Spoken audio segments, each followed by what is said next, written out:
Hi, Charles SirBookSage here, and this is episode 9 of my Harry Potter First Time Reread series. And if this is your first time here, this is my BookTube channel. I talk mostly about science fiction and fantasy, though not exclusively that. And among the content I do have on my channel, I have this year-long running Harry Potter reread series, where I'm rereading the entire series for the first time. So if that's something you're interested in, hit that subscribe button, and let's get started. Today is episode 9, and I am starting my reread of Harry Potter and the Prisoner of Azkaban. And I'm particularly excited about this. The first time I read this series, this was my favorite of the 7 books. So I've been eagerly awaiting getting back to this book. I'm curious to see if it's going to remain at the top of the 7 books for me once I'm done with this full reread. And today I'm going over the first 4 chapters, chapters 1 through 4. So let's get started. Chapter 1 is Owlpost. And like the first 2 books, this one begins, Harry is at home, he's with the Dursleys. Typical mistreatment, though this particular one starts with him at night. It's late at night. He is trying to sneak homework because we learn that the Dursleys have locked up all of his Hogwarts stuff in the cupboard under the stairs and don't want to see it, hear it. They want nothing of it, which puts him in kind of a bind because he has to do his homework for over the summer. So he's been sneaking some things out and hiding them in his room and then trying to do his homework in the middle of the night. And this is a really well done introductory chapter to the book. It provides the returning reader with just the right amount of information, the right amount of reminders, and it lets the new reader know that there's a bunch of things that they've missed, but gives them a few pointers and a few key things that they need to know going forward. And I like how Rowling puts mention of Scabbers right in the first chapter here, considering the importance of Scabbers in this particular book. And we see Scabbers being held by Ron in the Weasley family photo when they're on their vacation in Egypt. 3 owls show up, and the Weasley owl, which is basically comatose, being carried by Hedwig and another owl, all show up. There's the gift from the Weasleys with the picture and them being in Egypt. A card from Ron, his first ever birthday card that he gets. A card and gift from Hermione, and a pretty wild and crazy magic book from Hagrid with a little note that this is going to be important, you're going to need it. And it's a book that likes to attack you and try to bite you. We hear about the Dursleys in this chapter before we see them again. We see them in chapter 2.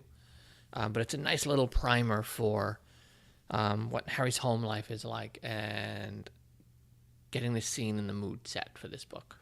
So then we move on to chapter 2, which is Aunt Marge's Big Mistake. And it's breakfast the next morning. Harry realized in the first chapter it was past midnight, so he's turned 13. It's his 13th birthday, and like every birthday, Harry never gets to really celebrate his birthday because he's only ever had his birthday. It's the end of July, I believe, is his birthday. And the Dursleys just ignore it. And he's never even gotten a birthday card. But he comes downstairs, it's breakfast, and there's a TV now in the kitchen because Dudley is too lazy to get up from the living room TV, walk into the kitchen to stuff his face, and then go back. So they bought a second TV to put in the kitchen so Dudley can pretty much just sit there at the kitchen table and stuff his face all day watching TV. And on the TV is a news article broadcast where they're talking about someone named Black who is an escaped convict, armed and dangerous. And Uncle Vernon gets mad because they don't mention what prison he escaped from, which is a nice little touch here by Rowling because obviously we'll learn why there's no mention of the prison because it's not a Muggle prison. But we don't know that yet. We'll learn that as the book goes. But the main thing here, we learn that Uncle Vernon's sister, Aunt Marge, is coming for a week. And Marge and Harry do not get along. And Harry has received mail the night before. Among those things was also his letter from Hogwarts and then a permission slip that he has to get signed because third years are allowed to go to the Hogsmeade town, which is right nearby Hogwarts. but they have to have a permission slip signed by their parent or legal guardian. So Harry blackmails Uncle Vernon and says, I will only behave while your Aunt Marge is here if you agree to sign my permission slip to go to Hogsmeade. And Uncle Vernon says, okay, if you behave after the week, I'll sign it. And of course, Marge is even worse than Uncle Vernon. And Marge just spends her time belittling Harry and insulting Harry and then insulting Harry's parents, which Harry freaks out about, flips out, loses it, ends up doing some spell without even meaning to, where she just starts blowing up and then starts floating in the air. And he packs all his stuff and slams out and says he's out, he's leaving, and he leaves in a fit. And that's pretty much how that chapter ends. Now, and Marge is like really vicious. I mean, Uncle Vernon's kind of crazy, but Marge is especially vicious. She goes right for the jugular. And Uncle Vernon is nasty but comical in a way, but Marge there's nothing comical about her at all. She's just like vile. And I really, really disliked her character. And I enjoyed how they did it. They did it in the movie. They made it a little more exaggerated in the movie with her flying out and floating away across the town. And in the book, she's just inside, floating up on the living room ceiling, I believe. But yeah, really, really nasty. And again, these first two chapters are really quick. Boom, boom, boom, boom. There's not a lot to them, but they're extremely well written. This is another thing already I see. Rowling's writing improved a lot from book 1 to book 2, and it's already improved a lot from book 2 to book 3 now. These first two chapters are really well done. Pretty short, pretty quick, pretty to the point.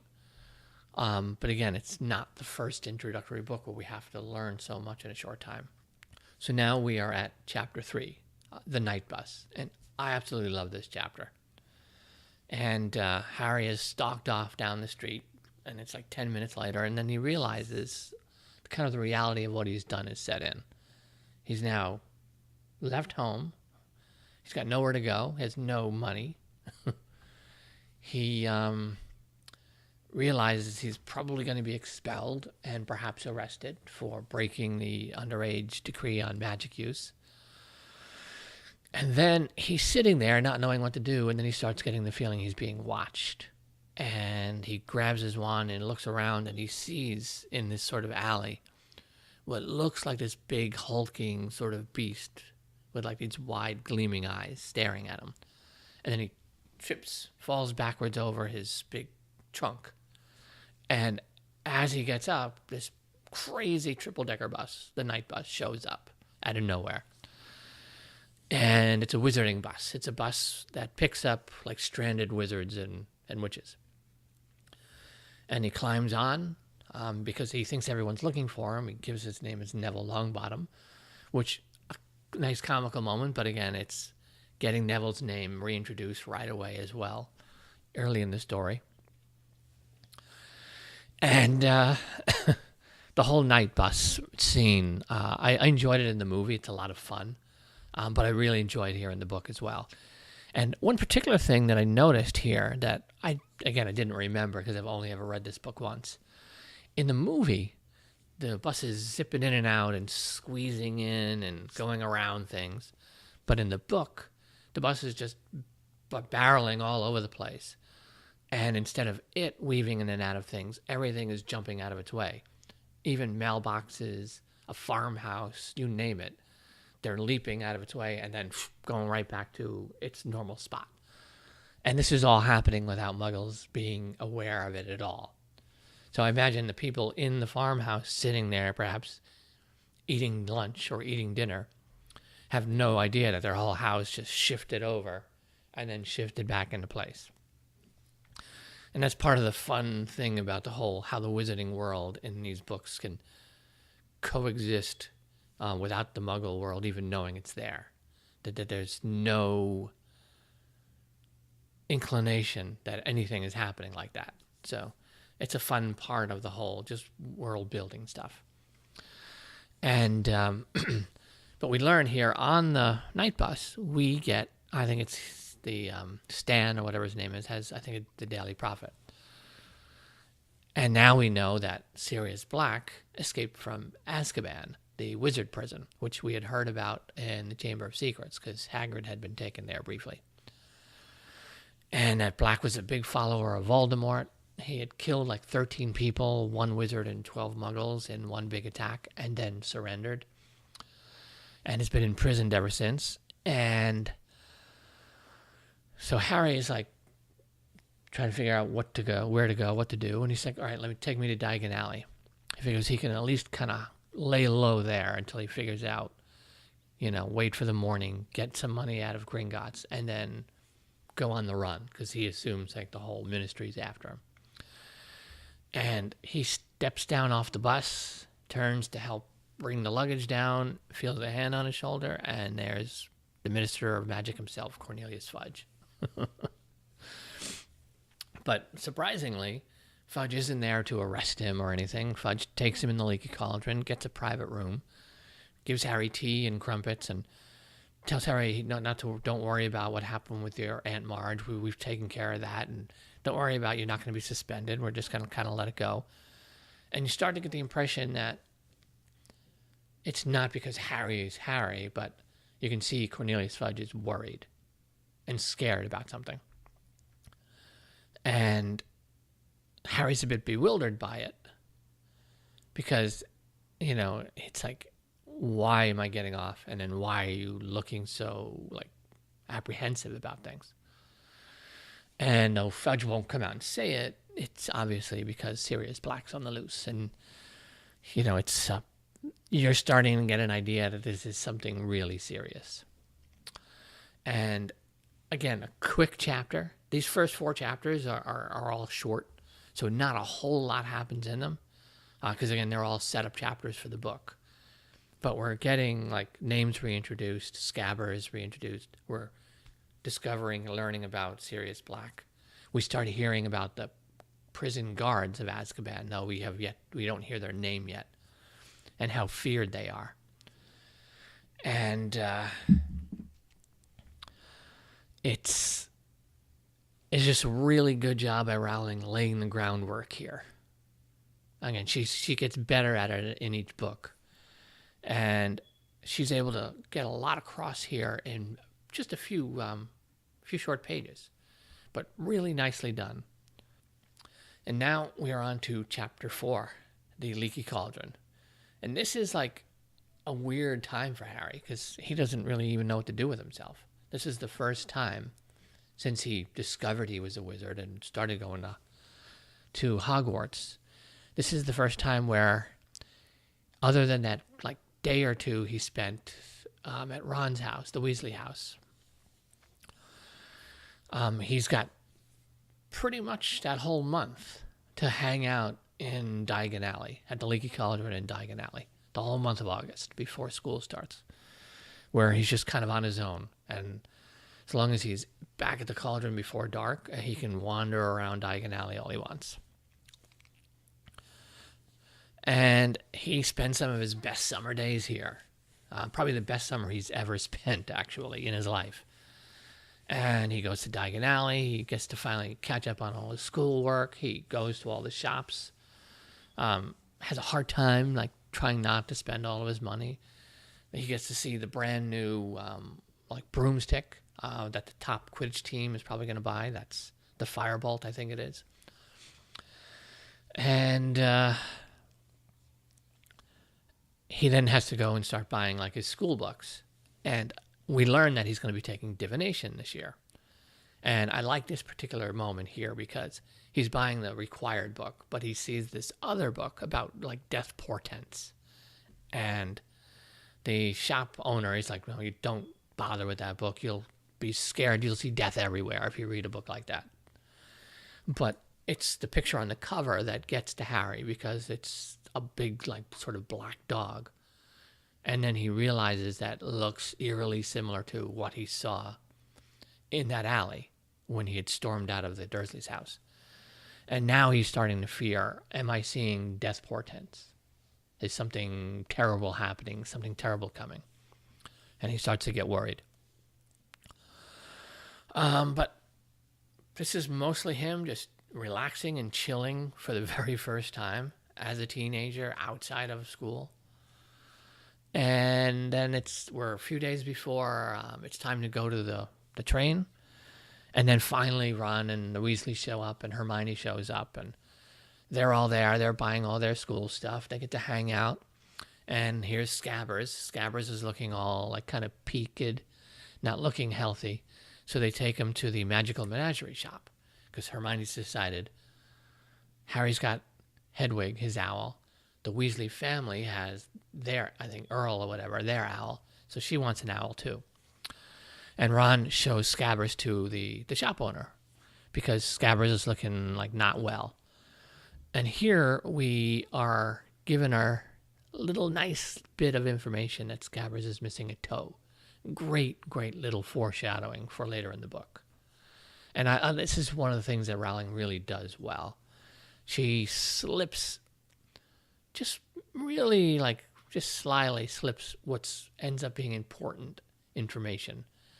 She just kind of slides it in there, nonchalant. She doesn't make a big deal out of a lot of these things. And I like that about her writing, is that she just kind of drops things in there just so that on a reread, they stand out, because you're not going to catch half these things necessarily the first time around because you don't even know what you're looking for. And then here's Crookshanks, the giant, odd, sort of ginger cat, like who almost takes Ron's head off going after Scabbers. And then Ron and Harry have to chase off, find Scabbers in the Quidditch shop. And then here comes Hermione, no longer wanting an owl and having bought Crookshanks, which, and Crookshanks I get a kick out of. I liked Crookshanks in the movies as well, but our little introduction here to Crookshanks was a pretty cool scene.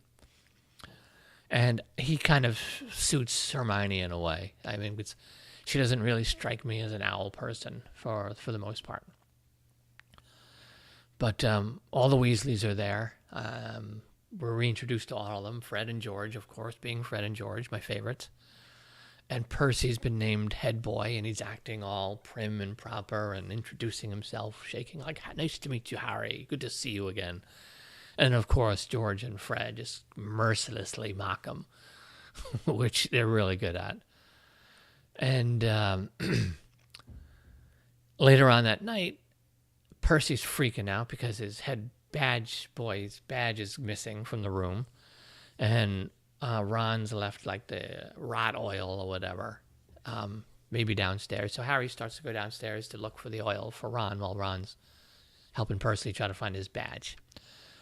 And Harry hears Mr. and Mrs. Weasley arguing about, Arthur wants to warn Harry about Sirius, that Sirius is coming to kill him, because they believe that Sirius is on his way to Hogwarts to kill Harry, as revenge for what happened to Voldemort.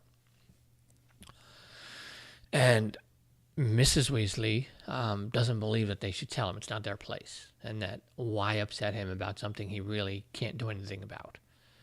But it's upping the ante and raising the stakes. We've heard about Sirius now for a couple of chapters. And now that central challenge is introduced, that is Sirius coming to kill Harry. And Harry, being a 13-year-old now, is kind of like typical 13-year-old in a way, misses the point. And he's just pissed off that he's not going to be able to go to Hogsmeade now because he's going to be under so much scrutiny for fear that Sirius Black is going to attack him, that he's not going to be able to goof off and sneak off and get away with trying to sneak to Hogsmeade and all that stuff. And that's pretty much all he's worried about at this point. But they also talk about a key information here, that Dumbledore reluctantly agreed that the prison guards of Azkaban will be guarding the Hogwarts grounds, keeping an eye out for Sirius Black to see if he does come after Harry. And it's interesting here that she doesn't use the name Dementor in these few mentions of the prison guards. And that may be a little bit of a cheat in a way. As a writer, she might be cheating because she wants to save that name and the Dementor reveal for the very next chapter that I'm going to read next week. But I guess it's forgivable at this point. We've never heard the name Dementor. We've heard Azkaban mentioned in Chamber of Secrets, but I don't think there was any mention of the Dementor name. So the first time we're going to get the name is the name of the very next chapter. But in a way, it's a little bit of a cheat here, because why wouldn't Cornelius Fudge or Mr. or Mrs. Weasley say Dementor if that's what they are? But anyway, I understand just for structural reasons for the story, she wants to give that the most punch. But just from a kind of a reader-writer kind of thing, it's a little bit of a nitpick for me.